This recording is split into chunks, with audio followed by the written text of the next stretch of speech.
ከተማችን ከጊዜ ወደ ጊዜ እያደገች የመጣች ከተማ ናት። በዓለም አቀፍም ትልቅ ገጽታዋን የገነባች በአፍሪካ ምሳሌ የሆነች ከተማ የአፍሪካ ሀገራትና ለሌሎችም ሳቢ የሆነች እንደ ስሟም ውብና አበባ የሆነች ከተማ እየገነባን እንገኛለን። በተለይ ከዚህ ከኮሪደር ልማቱ ጋር ተያያዥ የሆኑ ዘርፈ ብዙ ስራዎች እንደ ከተማ እየተሰራ ያለውን ስራ በጎ ፈቃደኞች በጉልበታቸውም በእውቀታቸውም እንዲያግዙ ሌላኛው የበጎ ፈቃድ አገልግሎት ስራ እየተሰራ ነው የሚገኘው።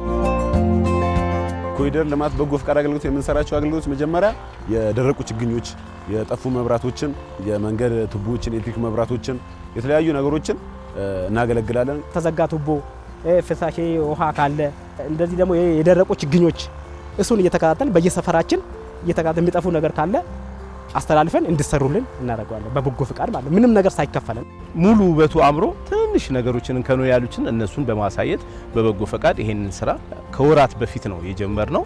ይሄንን ስራ በበጎ ፈቃድ እየሰራን ያለን። በከተማችን ወደ 100 የሚጠጉ ወጣቶች በየክፍለ ከተማው የተሰራው ልማት ቀጣይነት እንዲኖረው ጥበቃ እንዲደረግለት በልማቱ ላይ በተለይ ከውበትና ጽዳት ጋር በተያያዘ እንዲሁም ደግሞ የተሰራው ልማት ምናልባት ጉዳት የደረሰበት ከሆነ ጉዳትም ጭምር እንዳይደርስበት የግንዛቤ ስራ የሚሰሩበት አግባብ ለወጣቱ ስምሪት ሰጥተን እየሰራ ነው የምንገኘው።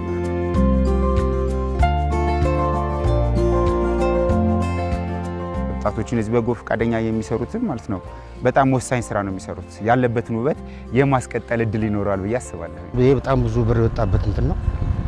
ስለዚህ እሱን እንደዚህ መከታተላቸው እናንተ ማለታቸው በጎ ፈቃደኞችን ማበረታታት ግዴታ ነው። ይሄ ወንዝ ዳርቻ ምናምን እቃዎቹ ምናምን መንገድ ላይ ስለሚቀመጡ ስርቆች ስለሚኖሩ ከ10 ሰዓት ጀምረን እንወጣለን።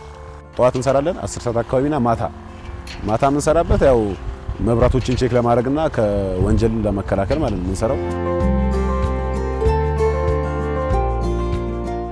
በዚህ የተሰማሩ ወጣቶች በሞራል ነው የሚሰሩት፣ በፈቃደኝነት ነው የሚያገለግሉት።